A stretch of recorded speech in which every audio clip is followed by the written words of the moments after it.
And if this is your first time finding me and Larry, please subscribe to my channel, subscribe to his. Both links are in the video description.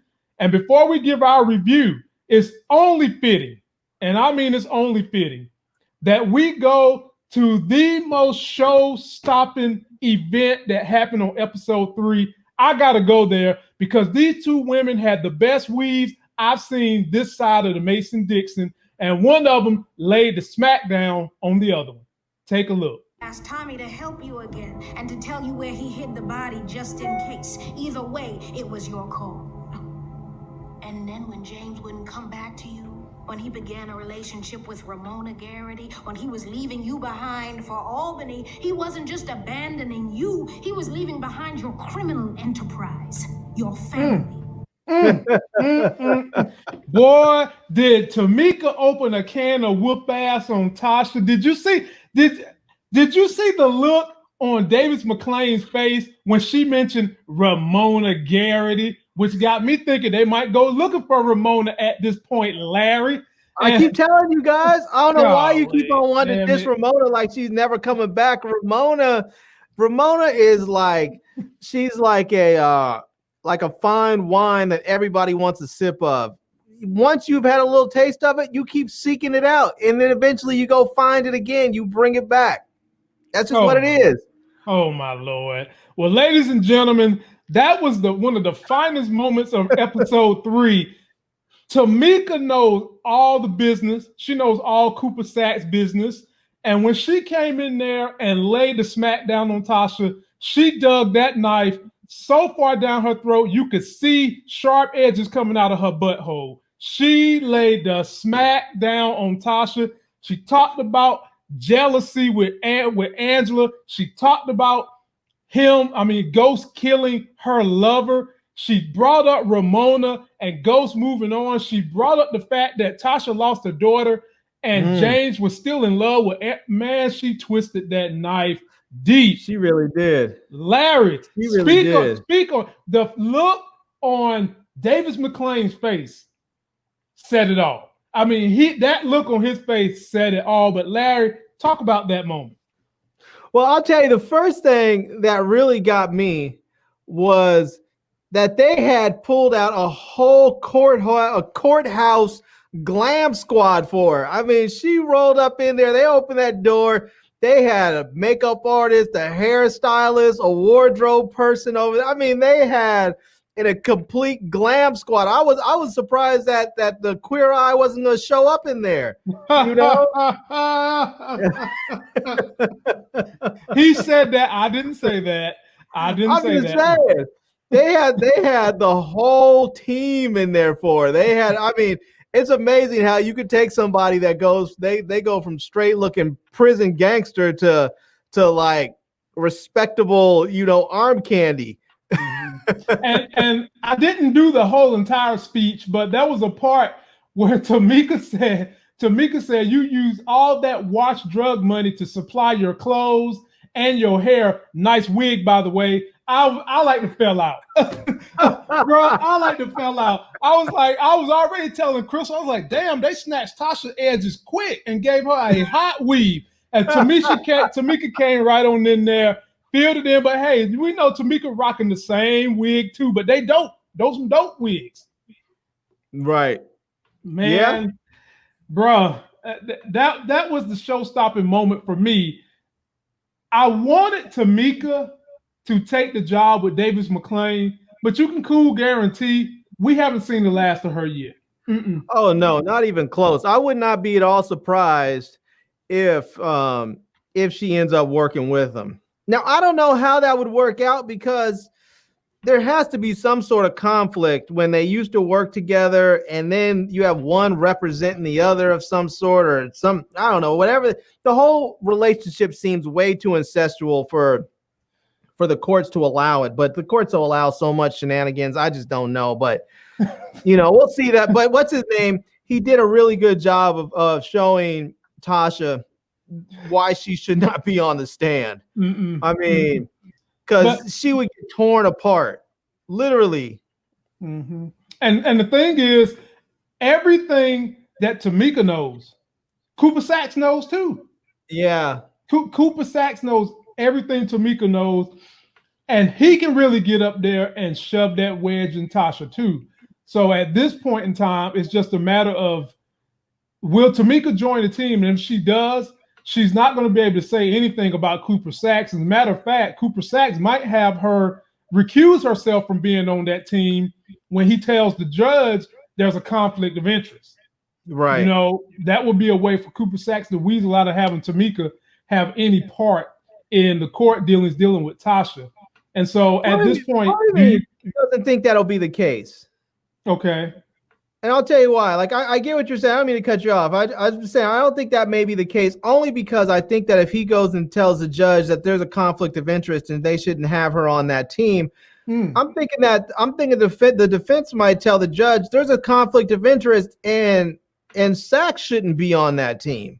Okay. Like, if the government's going to bring this case, he shouldn't be on that team because of all the conflicts they have.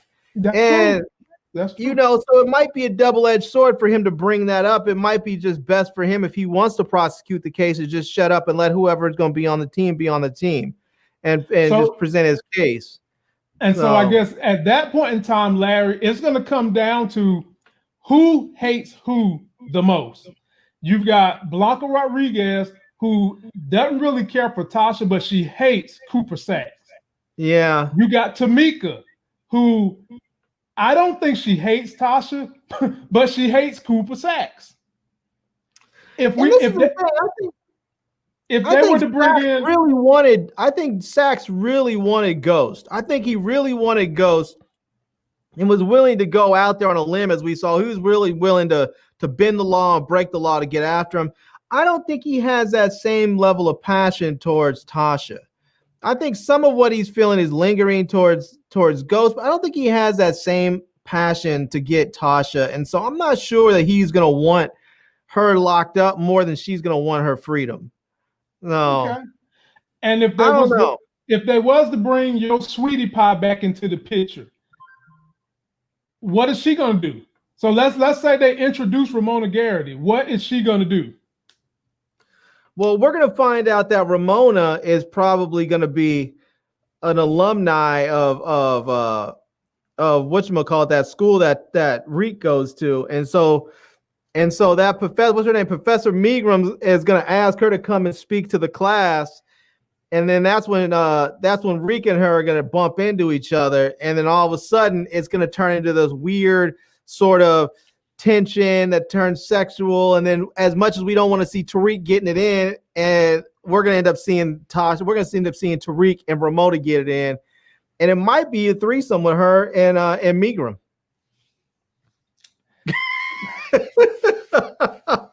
Moving right along, ladies and gentlemen. Moving right along. Hey, man, you asked. I did. I don't know why I asked him anything dealing with Ramona. We know what kind of crazy answers we're going to get. Let's just go ahead and jump to the beginning of this whole thing. So we get to know a little bit more about Drew's character.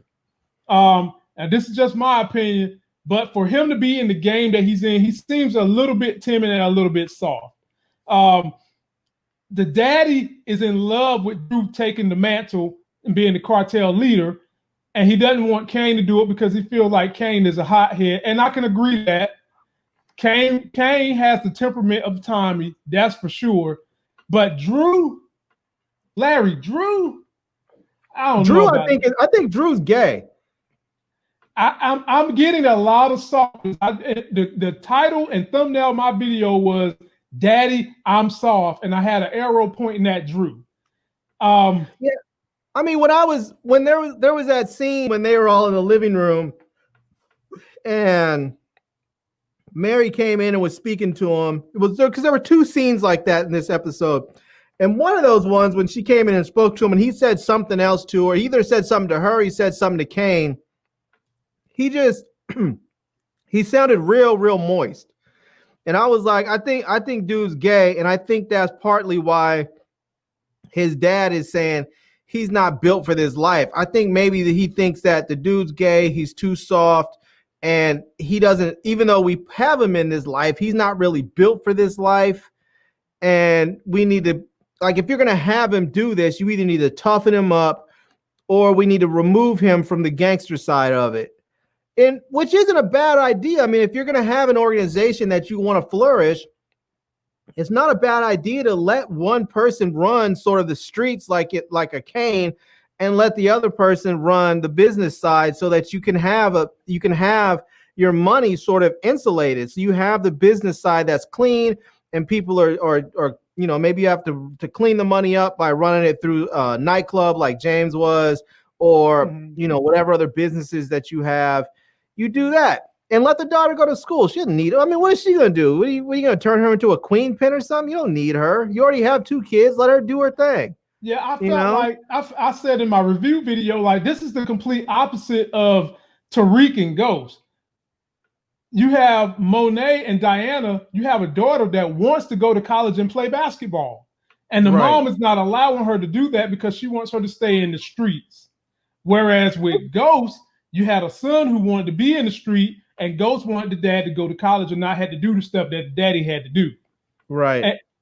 And I find that to be an interesting dynamic, where now you're about to have these 2 kids who had opposing viewpoints on the street life about to start dating, messing around. Right. I still feel it'd be interesting. Go ahead. It'd be interesting if all of this stuff blows up, and if all this stuff with Tariq blows up, and he ends up really starts hustling on campus and making a lot of money, and he's working with Braden. Mm-hmm. It'll be interesting to see if he ends up getting Braden. Like if Tasha's case just sort of starts to go downward, it would be interesting to see if he has Braden's family, who may have some connections since they have a ton of money and they're building wings onto schools and whatnot. It'd be interesting to find out if he gets his buddy to pull some strings. Maybe his dad or his parents have some political connections to help get Tasha out of jail.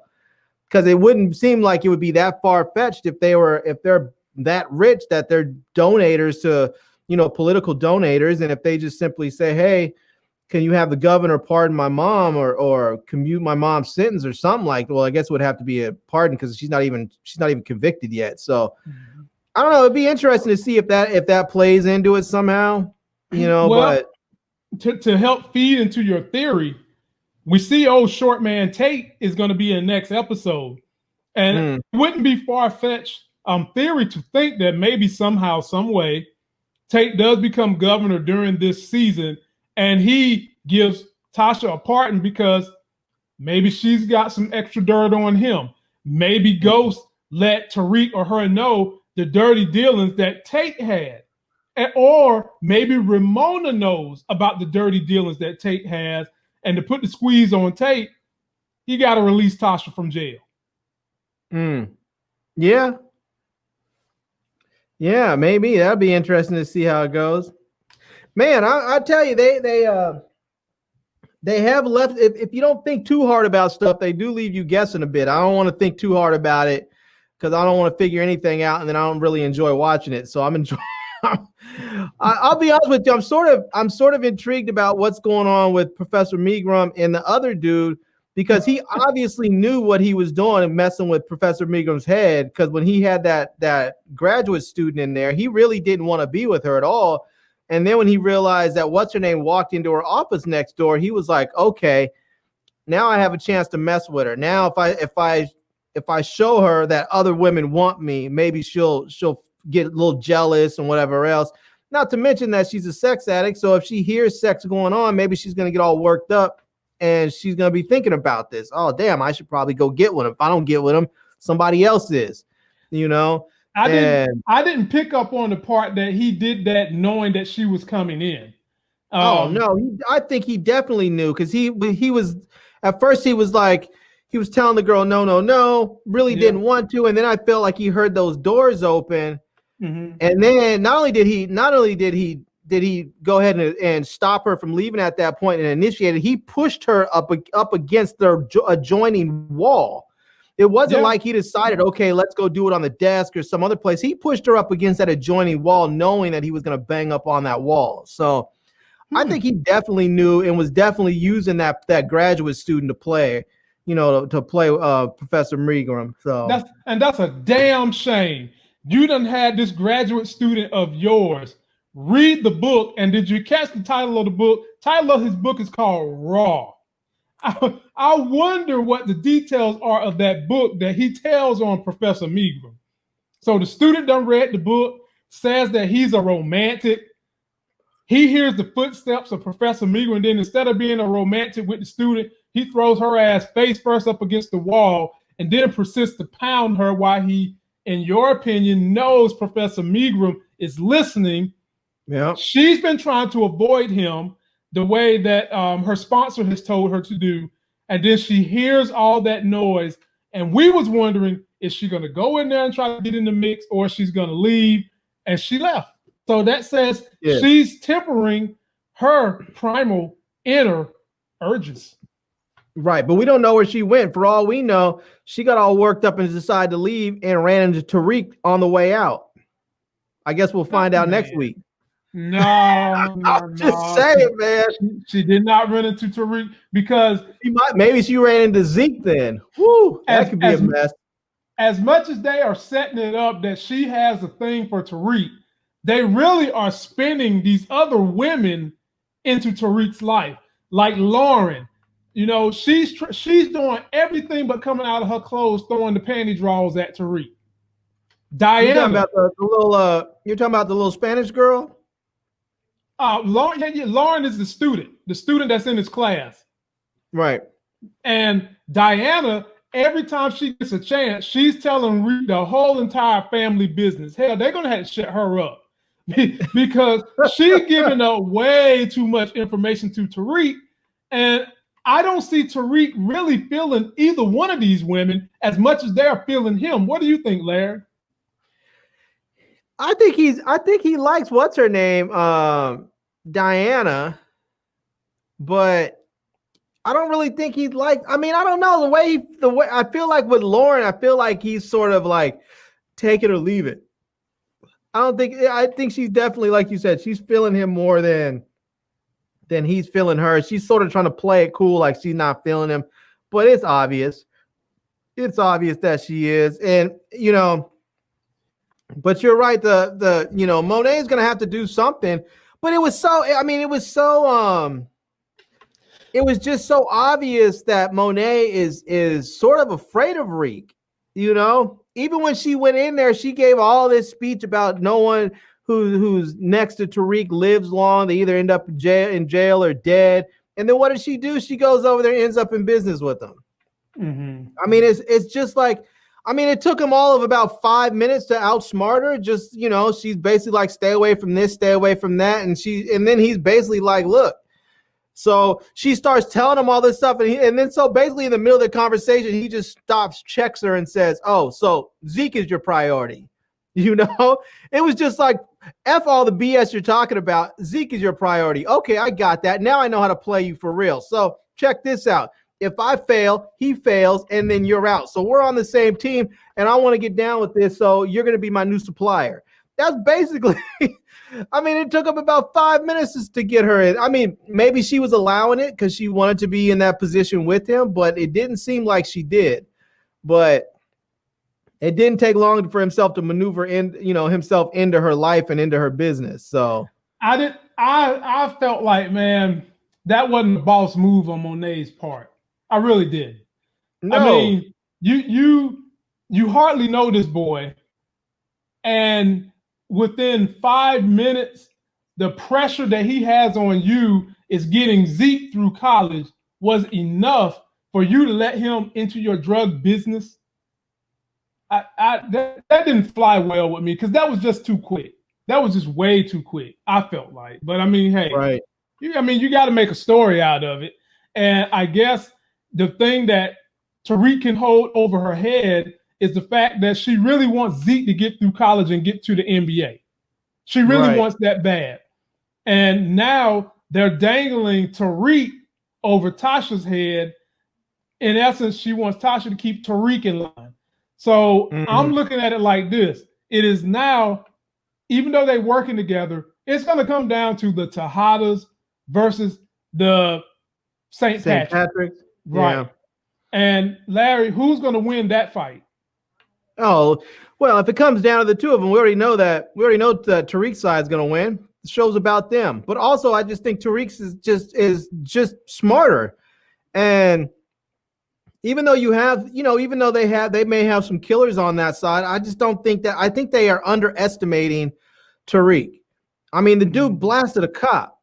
I mean, that's some next level kind of nuts right there. People just don't go around killing cops. And not to say that Kane wouldn't do it, because Kane was ready to blast that cop right there, in the last episode. But I think they keep underestimating Tariq, and I think it's going to be to their detriment. So, but the thing that I found interesting was the writers setting up for Tariq and Diana to be able to finally be together, because when Monet was like, we can do this, but it can't be anywhere near Zeke. You're going to have to move out. And he was like, cool, I already got a spot. And so they hit Tariq out with Braden, which left him the perfect opportunity for Diana to be able just to roll up on campus whenever she feels like it and go see Reek. And, so I mean, we already see, I can see how this story is going to play out. He's going to end up getting with her. She's going to end up on campus messing with Tariq. And, and at some point while she's on campus seeing Tariq, or maybe she may not even be with him. She just may be up there getting ready to see him or just leaving. Zeke is going to see her and be like, what are you doing up here? And then he's going to probably go back and say something to Monet, or Diana's going to have to try and find some reason to get Zeke not to say something to Monet. So, but that relationship's going to happen soon, and then it's probably going to get outed pretty quickly thereafter. So, okay. Well, we'll see. We'll pick up on that interesting plot as it unfolds. Daddy Tejada still trying to run things from jail. Apparently, he's not going to be getting out. How is somebody going to clap him? Because if this is going to come down that Tariq is going to get rid of his suppliers and become the connect, so to speak, how is he going to get rid of Daddy Tejada, who's in jail? Because Tariq ain't got that much reach as of now. So how do you envision? You don't think he's going to have to get rid of him? He might just flip him. He might end up make him work for him. Okay. What's the one thing they always say in the drug game? Not that I've been in it, but just I've seen enough movies. I've watched it on TV. but they always say, if you want to get to somebody else's supplier, what do? You move enough product that their supplier wants you to come to them directly. Mm-hmm. You move enough product, their supplier, their distributor wants to meet you. They want you to come in and see who's this person moving all this product.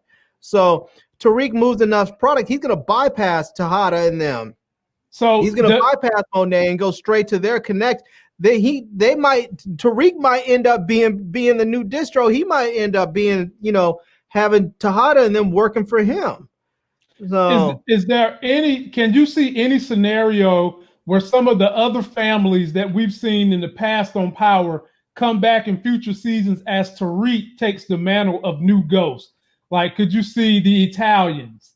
Could you see the Jimenez? Could you see any of these old cartels coming back to stake claim in the area where Tariq is about to stake claim? Well, yeah, I can see Tariq working directly with the cartels because, if he has that connect, he gets to avoid all the other people that may be out there. He can avoid the Tejadas and whoever else, and he can go straight to the cartels. And that's one, he's going to get the best price, and he gets a little bit more security when you don't have to deal with those extra layers of people.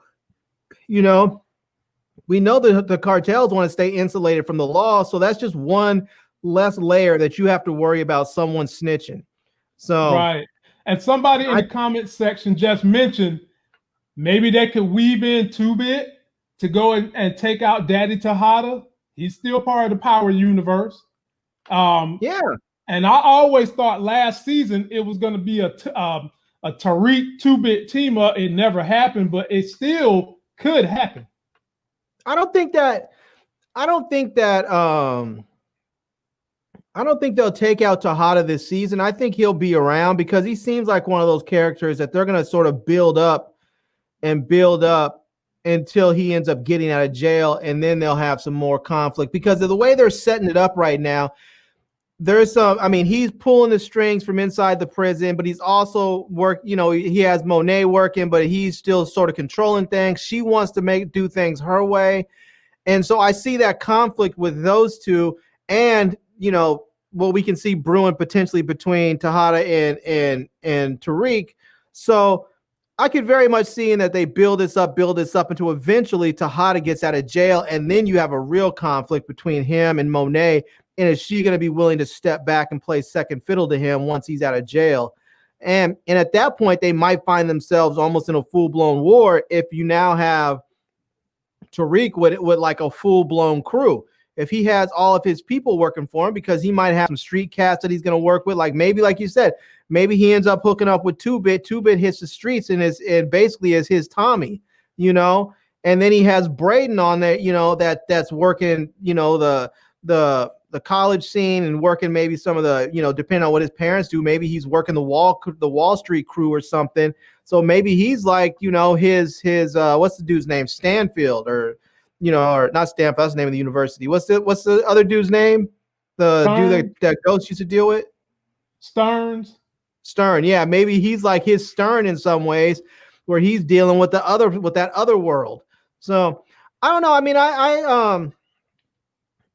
I'll be interested to see how this all plays out, but I don't think they're getting rid of Tejada anytime soon. I think. Oh no. I think he's going to be around at least until next season. Okay. I think at least until next season, and then we'll see maybe what happens with it. Because I think they're going to eventually have to get him out of jail. Oh yeah, he's coming out of jail. It's just a matter of how they're going to spin the story to get him up out of jail. But I mean, I'll tell you what I could see. I get a little sweet. I get a little sweet vibe from Daddy Tejada just as much as I get a sweet vibe from Drew too. Just saying. I think Drew is gay. I think that's a story that's going to come out. I think he's gay, and that's where they're going to go with that story. And I think the daddy could be bi. You think the daddy's bi, huh? Could be, and maybe that's one reason why he's caking up for Drew so much, because they have that connection. And the daddy sees it and knows it too. Huh. Interesting. Yeah, I didn't see that, but I'm not going to discount it. I'm not going to say it couldn't happen. I just didn't think about that. So, but we'll see how that plays out. But I definitely think Drew's gay. I think the sister's probably going to end up needing to go to school. The daughter needs to go away and go to school. But I think the daughter is probably very smart, in such a way that Mary J probably wants to control her, and it'll get to a point where she can't because she's just too smart. Y'all be bugging in the comment section. Look, Patty 718, they are just reserved. I don't see gay daddy is fine.